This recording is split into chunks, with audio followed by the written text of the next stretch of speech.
say you get your sales strategy down and you've done your proper homework and you get it down Yeah. properly. Now, as you want to translate this into a functional and well-defined sales process, what are the first steps? Well, the first steps are to understand how people are buying from you, back to the Hmm. comments that we just made. Who are those individuals? What are the activities that they will be taking on as they determine what needs are in the organization? Um, how will they go through and make a purchasing process? How will they go through and actually acquire products or services?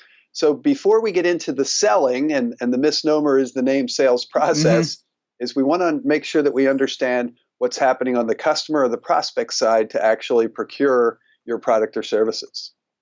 And one of the things that I've come across a lot in the past is, okay, so you lay out a sales process, but people interpret the stages differently, Hmm. right?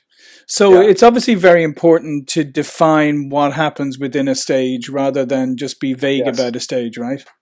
Yes. So we're defining what happens in the stage for the customer or the prospect first.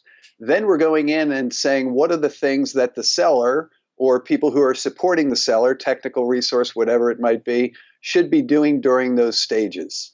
And a phrase that you've often used with me, John, are we advancing or are we continuing in stages? Right. What's the exit? And the exit has to be agreed from one stage to the next by the prospect or customer.